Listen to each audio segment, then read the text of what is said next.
Hello friend, my name है Bhuvnesh Sharma, my choice property से। आज हम बात करने वाले हैं इन्वेस्टमेंट की। अगर आपके पास इन्वेस्टमेंट करने के लिए बैलेंस है, अगर आप चाहते हैं इन्वेस्टमेंट करना बट आपको समझ में नहीं आता कि चीज़ में इन्वेस्टमेंट किया जाए ताकि आपको अच्छे रिटर्न्स मिले, तो आज हम उसी के बारे में बात करने वाले हैं। काफ़ी सारे ऑप्शन आ जाते हैं इन्वेस्टमेंट करने के लिए। जैसे अगर हम बात करें, गोल्ड में आप इन्वेस्टमेंट कर सकते हैं एंड शेयर मार्केट स्टॉक लेकर के उसमें आप इन्वेस्टमेंट कर सकते हैं। अगर हम थर्ड नंबर की बात करें तो आप एफडी करा सकते हैं। अगर फोर्थ नंबर की बात करें तो आप प्रॉपर्टी में इन्वेस्टमेंट कर सकते हैं। तो ये 4-5 ऑप्शन है जो कि काफ़ी पॉपुलर है, काफ़ी अच्छे इन्वेस्टमेंट के हिसाब से चीज़ें आ जाती हैं। अगर हम बात करें गोल्ड की, तो गोल्ड में एक लिमिटेड आप बैलेंस इन्वेस्टमेंट कर सकते हैं, उसका रिटर्न का बेनिफिट ले सकते हैं। क्योंकि अगर आपके पास 25-30 लाख रुपए है, अगर उसे इन्वेस्टमेंट करना चाहें तो वो मेरे हिसाब से आप इतना बैलेंस इन्वेस्टमेंट नहीं करेंगे गोल्ड के अंदर। अगर हम बात करें शेयर मार्केट की, तो उसमें आप स्टॉक मार्केट में शेयर ले करके इन्वेस्टमेंट कर सकते हैं। बट आपको अच्छी नॉलेज होनी चाहिए स्टॉक मार्केट में इन्वेस्टमेंट करने के लिए, तो आप उसी में इन्वेस्टमेंट कर सकते हैं। बट उसमें काफ़ी अच्छे रिटर्न्स मिल जाते हैं, आपको काफ़ी अच्छा बेनिफिट मिल जाता है। अगर आपको अच्छी नॉलेज है तो काफ़ी अच्छा बेनिफिट मिलता है। अगर थर्ड नंबर की हम बात करें, आप एफडी करा सकते हैं, बैंक में आप बैलेंस रख सकते हैं, उसका आपको 8 से 9% का रिटर्न मिल जाएगा। फोर्थ नंबर की अगर हम बात करें, प्रॉपर्टी के अंदर इन्वेस्टमेंट, जो कि काफ़ी टाइम से इन्वेस्टमेंट चलता आ रहा है, काफ़ी अच्छा ऑप्शन आ जाता है प्रॉपर्टी के अंदर इन्वेस्टमेंट, जो कि काफ़ी अच्छे रिटर्न्स भी आपको मिल जाते हैं। अगर हम बात करें अच्छे इन्वेस्टमेंट की, तो वो प्रॉपर्टी के अंदर आ जाते हैं। एक आपको अच्छी प्रॉपर्टी सिलेक्ट करनी चाहिए, अच्छी लोकेशन पे अच्छी चीज़ होनी चाहिए, तो आपको अच्छे रिटर्न्स मिल जाते हैं। तो प्रॉपर्टी के अंदर भी काफ़ी सारी कैटेगरी आ जाती है, किस कैटेगरी में आप इन्वेस्टमेंट कर रहे हैं, किस चीज़ में आप इन्वेस्टमेंट कर रहे हैं, क्या चीज़ आपको मिल रही है, तो वो भी आपको डिपेंड करता है किस में आप जा रहे हैं। अगर हम प्रॉपर्टी के अंदर इन्वेस्टमेंट की बात करें तो हमारे पास 2 ऑप्शन आ जाते हैं, residential property and commercial property. अगर हम रेजिडेंशियल की बात करें तो आपके फ्लैट आ जाते हैं, जो कि आप ले करके इन्वेस्टमेंट के हिसाब से या आप रहने के हिसाब से कर सकते हैं। बट उसमें जो रिटर्न होता है काफ़ी कम मिलता है, या फिर आपको रेंट मिलेगा, रेंट भी आपको काफ़ी कम मिलता है।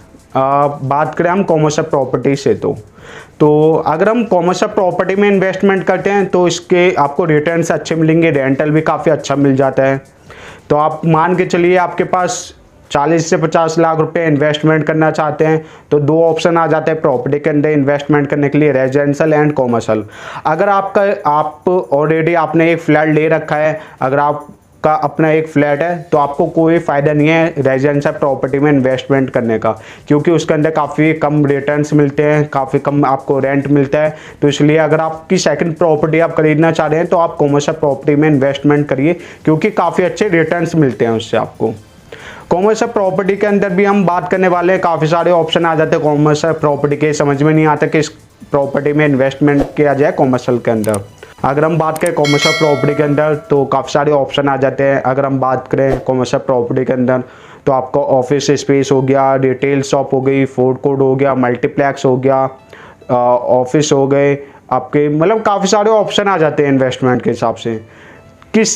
इतने सारे ऑप्शन हैं, हम किसके अंदर अच्छा रिटर्न ले सकते हैं, किसके अंदर क्या चीज़। अगर हम मान लीजिए एक ऑफिस स्पेस लेते हैं, तो अगर आपकी अपना काम है, अगर आप दुकान करते हैं, अगर आपने ले लिया ऑफिस स्पेस, तो वो आपके यूज लायक तो है नहीं, कोई फ़ायदा नहीं है उसे लेने से। तो आप ऐसी प्रॉपर्टी सिलेक्ट करिए जो कि आप अगर सेल्फ यूज करना चाहे सेल्फ यूज भी कर सकते हैं, या फिर उसका अच्छे रेंटल आपको मिल सके। तो उसी में हम बात करने वाले हैं प्रॉपर्टी के अंदर। अगर हम बात करें कॉमर्शियल प्रॉपर्टी में, तो सबसे फर्स्ट नंबर पे आता है ऑफिस स्पेस। अगर मार्केट में बात करें तो ऑफिस स्पेस काफ़ी पॉपुलर है। ऑफिस स्पेस में आपको काफ़ी कम इन्वेस्टमेंट से स्टार्ट हो जाता है, 12-15 लाख रुपए से आपको इन्वेस्टमेंट स्टार्ट हो जाता है। अगर हम बात करें कॉमर्शियल प्रॉपर्टी के अंदर ऑफिस स्पेस के इन्वेस्टमेंट के बाद, तो उसमें भी आपको कैटेगरी मिल जाती है। कैटेगरी में आपको फर्स्ट कैटेगरी आ जाती है कोवर्किंग स्पेस, जो कि आपको सेटअप स्पेस मिल जाएगा, चेयर का आपको स्पेस मिल जाएगा, वाईफाई ऑफिस के अंदर मतलब सारी फैसिलिटी मिल जाएंगी। आपका स्पेस रहेगा वो एक चेयर का ही रहेगा, आप अपने सेटअप लगा सकते हैं। तो उसके अंदर भी इन्वेस्टमेंट मान के चलिए 5-6 लाख रुपए से आपका स्टार्ट हो जाता है। काफ़ी जगह आपको ये इन्वेस्टमेंट करने के लिए चीज़ें मिल जाती हैं। ऑफिस स्पेस में अगर हम सेकंड ऑप्शन की बात करें तो लीज रेंट आ जाता है। उसमें क्या होता है, आपका ऑफिस स्पेस होता है, आपने अगर मान लीजिए 500 स्क्वायर फीट का ऑफिस स्पेस लिया, आप कहीं जॉब करते हैं तो आपका वो इन्वेस्टमेंट के हिसाब से है, तो वो आपसे इन्वेस्टमेंट के हिसाब से मान के चलिए आपने इन्वेस्टमेंट कर दिया, आपको सेल्फ यूज नहीं करना तो आपको रेंटल चाहिए। तो बिल्डर क्या काम करता है, एक बड़े कंपनी से साइन, आईटी सेक्टर में बड़ी कंपनी जैसे SCL हो गई उससे साइन कर लेगा, तो उससे पूरा का पूरा एक फ्लोर SCL वाले को दे देगा। उसमें आपको 9 साल का इन्वेस्टमेंट हो गया या आप मान के चलिए 3 साल का एग्रीमेंट हो गया, तो वो आपका बन जाता है। तो उसमें आपको हर 3 साल के बाद रिन्यू कराना पड़ेगा। 9 साल तक का ये एग्रीमेंट होता है, तो उसमें आपको रेंटल मिलता रहेगा। अगर आप चाहते हैं 1 साल तक रेंट पे दे के उसके बाद अपना सेल्फ यूज करना चाहें तो वो आप नहीं कर सकते हैं। थर्ड आ जाते हैं lockable office space. Lockable space में क्या होता है, लॉकेबल स्पेस में क्या होता है, आपका लॉकेबल ऑफिस हो जाता है, अपने सेटअप लगा सकते हैं, यूज कर सकते हैं, तो वो आपका लॉकेबल ऑफिस स्पेस आ जाता है। ऑफिस स्पेस के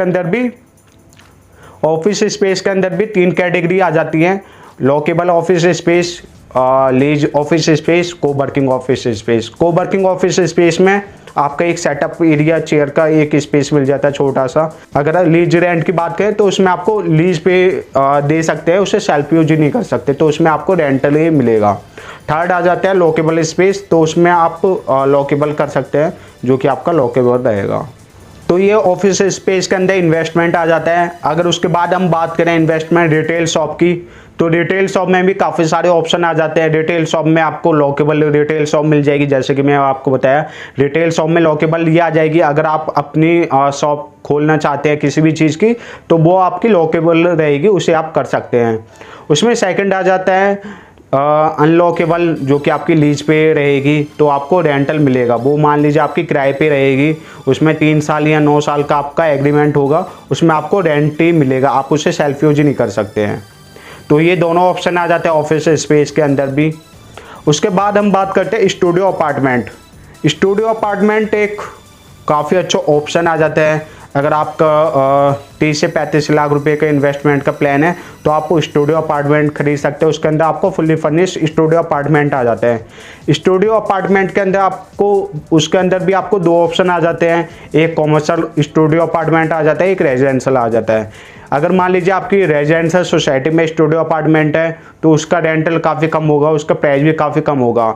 तो उसमें मान के चलिए जो एक आप 1 BHK फ्लैट लेते हैं तो उसका उतना ही रेंट रहेगा, उसमें कोई बेनिफिट नहीं है। अगर आपको अच्छे स्टूडियो अपार्टमेंट अच्छे रेंटल के हिसाब से चाहिए, तो आपको कॉमर्शियल प्रॉपर्टी में इन्वेस्टमेंट करना चाहिए, जो कि स्टूडियो अपार्टमेंट फुल्ली फर्निश आएगा।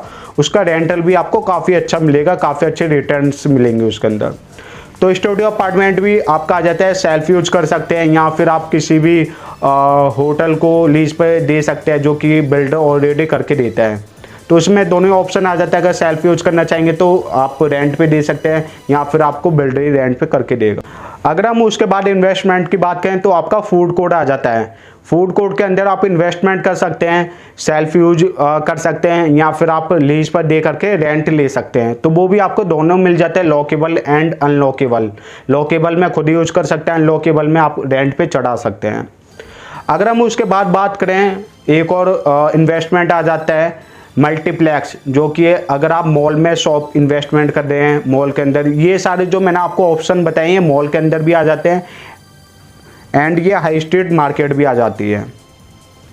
तो इसमें आप मल्टीप्लेक्स में इन्वेस्टमेंट कर सकते हैं, तो उसमें भी आपको काफ़ी अच्छे रिटर्न्स मिल जाते हैं। तो अगर हम इन्वेस्टमेंट की बात करें तो उसके बाद आपके एक आ जाते हैं रिटेल शॉप सोसाइटी वाली रिटेल शॉप होती हैं। ये काफ़ी सिक्योर होती हैं।